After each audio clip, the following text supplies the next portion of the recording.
All right, everyone, welcome back. Ready for another deep dive? Absolutely. Let's do it. Today, we're tackling this idea of working smarter, not harder. I think we all want to be more efficient, right? Get the most out of our efforts. For sure. Who doesn't want to make their work count? Exactly. So we found this source that's kind of blown my mind a little.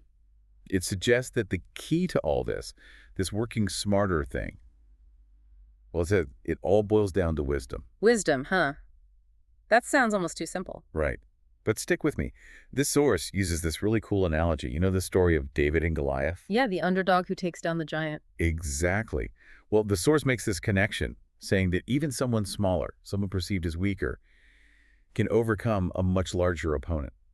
And it's not about brute force, it's about strategy. It's about using your skills and knowledge in a really smart way. So it's not just about working hard, it's about working smart, using your brain to figure out the best way to tackle something. Okay, so now I'm really curious. How does wisdom play into this, like practically speaking? How does it actually help us work smarter? Well, the source talks about this idea of wisdom being like a deeper strength, not physical strength, but the kind of strength that helps you make good decisions, really informed decisions, and then, actually apply that knowledge effectively. Hmm. Okay, I think I'm starting to see what you mean. So it's about using your head to figure out the best way to approach a situation, not just barreling through with sheer effort. Exactly. It's about strategy. It gives this example of, like, a martial artist, Oh, yeah, okay, I get it. They're not just relying on brute force, right? It's Yeah. all about technique, leverage, knowing how to use your opponent's weight against them. I see. So it's like using your knowledge to kind of outsmart the challenge instead of trying to overpower it. Exactly. And think about this. It doesn't really matter what field you're in. This applies, right? Wow. Business negotiations, problem solving, creative pursuits. It's always about using your noggin. That's such a good point. It makes a lot of sense. Now, the source also made this point, which I think is really important, about seeking out wisdom. It's not like this exclusive club or something. Right, exactly. It's available to all of us. Okay, so we've established wisdom as like this secret weapon, but how do we actually make it a part of our lives? Huh. How do we build a life on wisdom? Well, get this. The source uses this powerful metaphor of building a house.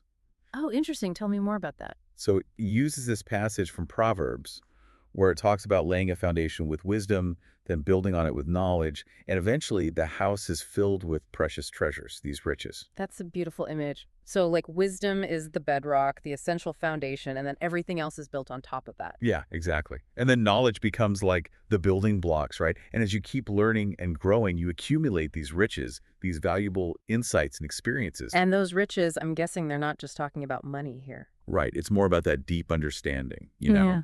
It's the kind of wealth that helps you make better decisions, navigate challenges. It's like inner strength. It's like investing in yourself in a way.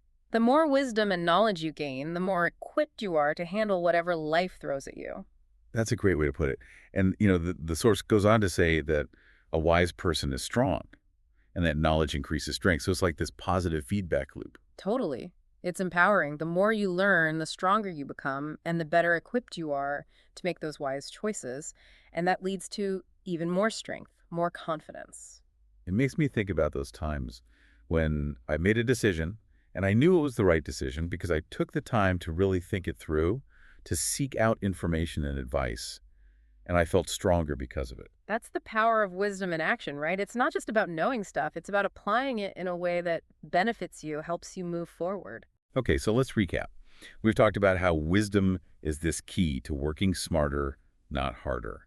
It's not about brute force. It's about strategy and informed decision-making. Right. And we've talked about how wisdom is accessible to all of us. It's something we can actively cultivate and build on. And we've explored how wisdom acts as this foundation for a strong and fulfilling life.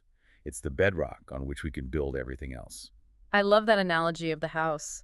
It really drives home the point that wisdom is foundational. It's not just a nice to have, it's essential. It is. It's pretty powerful stuff. So I think this leaves us with a really big question for our listeners, something for them to really chew on. Yeah, I'm ready for it. What's the question? How can anyone really apply these principles of wisdom to your own life? Think about your work, your relationships, your personal goals. Where could you benefit from seeking wise counsel? Where could you take a more strategic approach? That's such a good question. It's a call to action. It's not enough to just hear about wisdom. We have to put it into practice. Exactly. Because the real power of working smarter, not harder, lies in that, right? It's about putting wisdom into action. So take some time to reflect on that today. See where you can bring a little more wisdom into your own life. And hey, if you have any thoughts or insights you want to share, hit us up on social media. We'd love to hear how you're working smarter, not harder in your own life. We'll catch you next time. Ready for another deep dive? See you then.